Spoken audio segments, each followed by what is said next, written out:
Recuerdo que ese año, el 2014, yo llegué a Pune, llegué a India a fines de julio, me parece.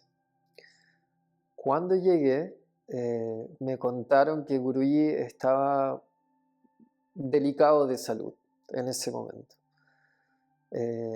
Recuerdo que me contaron que había estado en Delhi, en Nueva Delhi, que le habían entregado un premio, que era un reconocimiento del gobierno de la India, uno de los premios más altos que se le dan a los civiles en la India. Y Guruji viajó a recibirlo, viajó en avión, y lo que entiendo es que en ese viaje él se agarró un virus, se contagió de algún virus durante ese viaje. Entonces en el regreso a Pune no se sentía muy bien y le recetaron antibióticos que tomara.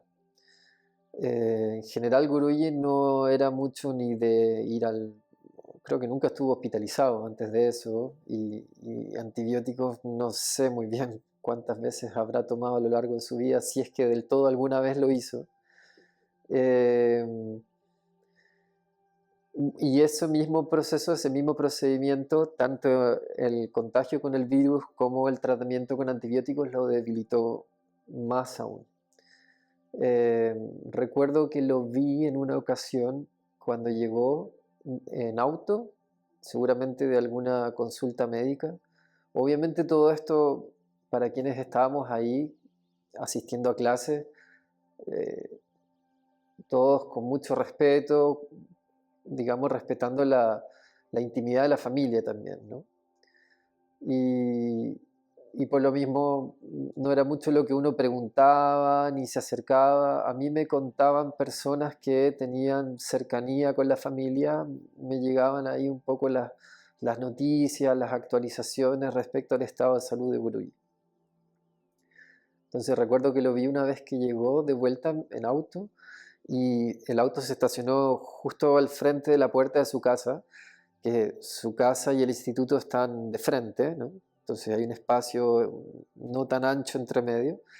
Y el vehículo se estacionó ahí y entre dos personas lo ayudaron a bajarse del vehículo.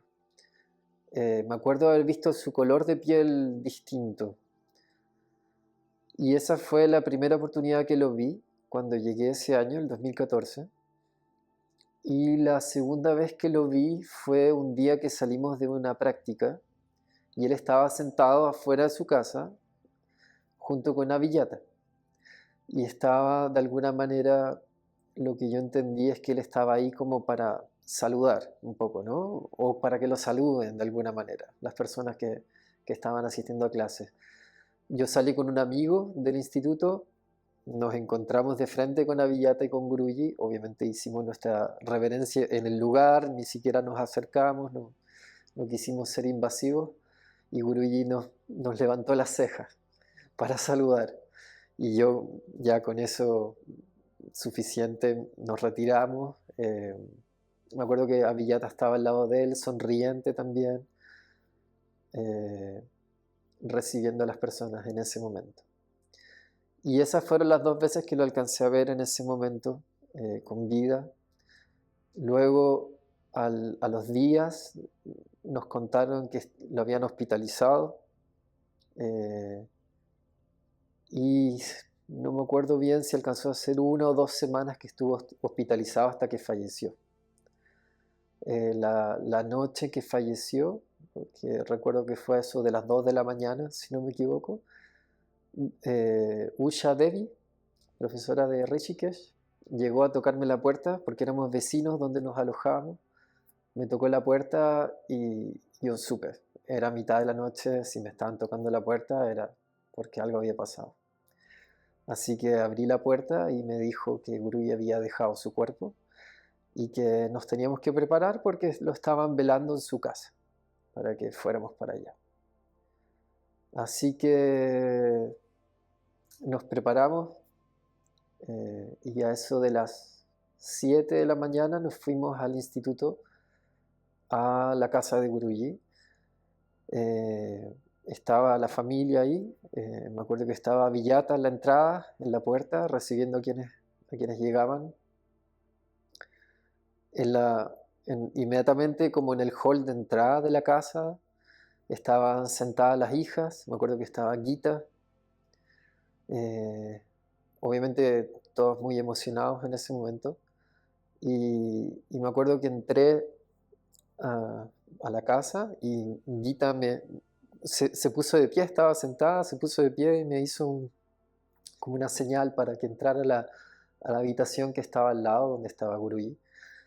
Y entré hacia el costado y, claro, estaba Guruji sobre una especie de cama como de hojas de palmera, entrelazadas, entramadas, y arriba de eso había una frazada, como una frazada de yoga.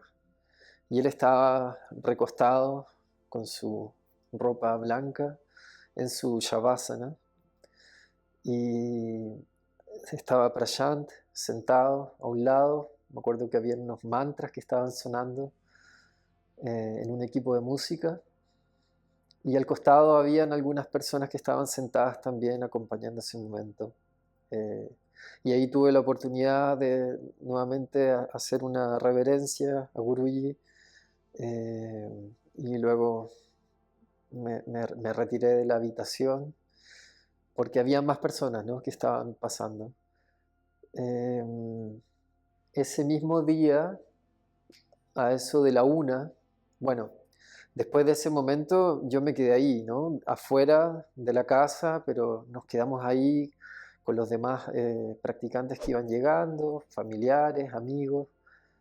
eh, y a eso de la una sacaron al cuerpo de la casa y lo llevaron a un crematorio en la misma ciudad, en Pune, donde se hizo las ceremonias ya de cremación.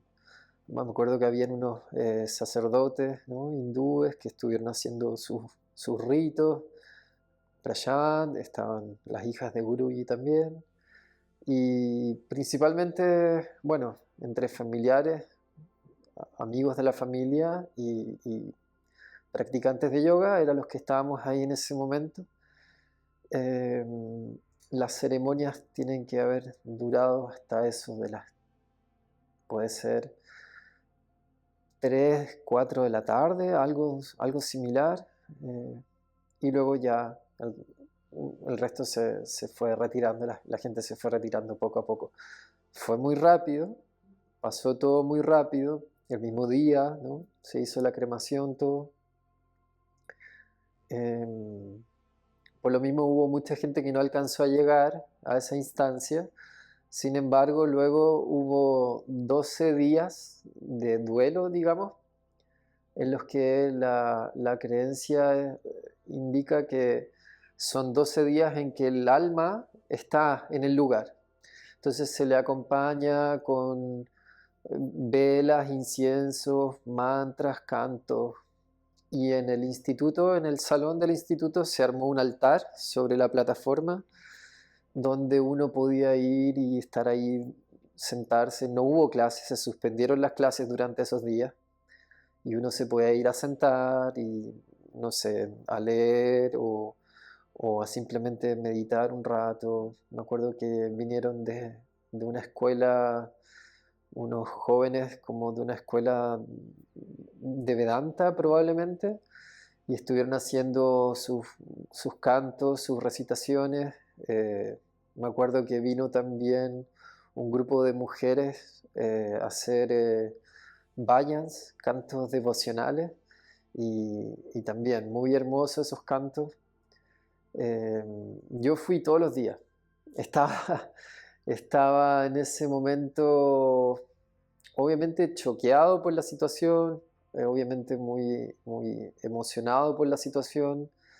Y hubo mucha gente, extranjeros, que se fueron a otros lugares, aprovecharon de ir a viajar o pasear por otras partes, pero yo quería estar ahí, simplemente. Y iba todos los días, me iba en la mañana, tal como si me hubiera ido a practicar, pero me iba a sentar ahí en el salón. Me acuerdo que iba con Usha Devi también, íbamos los dos juntos. Ella se llevaba sus sutras o se llevaba el Bhagavad Gita y se sentaba a leer. eh, y pudimos de esa manera, bueno, compartir esa instancia. de recogimiento, sin duda, de compartir también. Me acuerdo que por lo mismo, en general éramos muy pocos los que estábamos en el salón durante esos días. A veces estaba yo solo, a veces éramos dos, tres personas. Y me acuerdo que en una instancia que estábamos con Usha, justo se hizo un almuerzo para los amigos y los familiares, no para los practicantes ni los alumnos. Y estábamos nosotros con Usha y nos mirábamos y empezaron a servir almuerzo y nos mirábamos y Usha me decía, comamos nomás.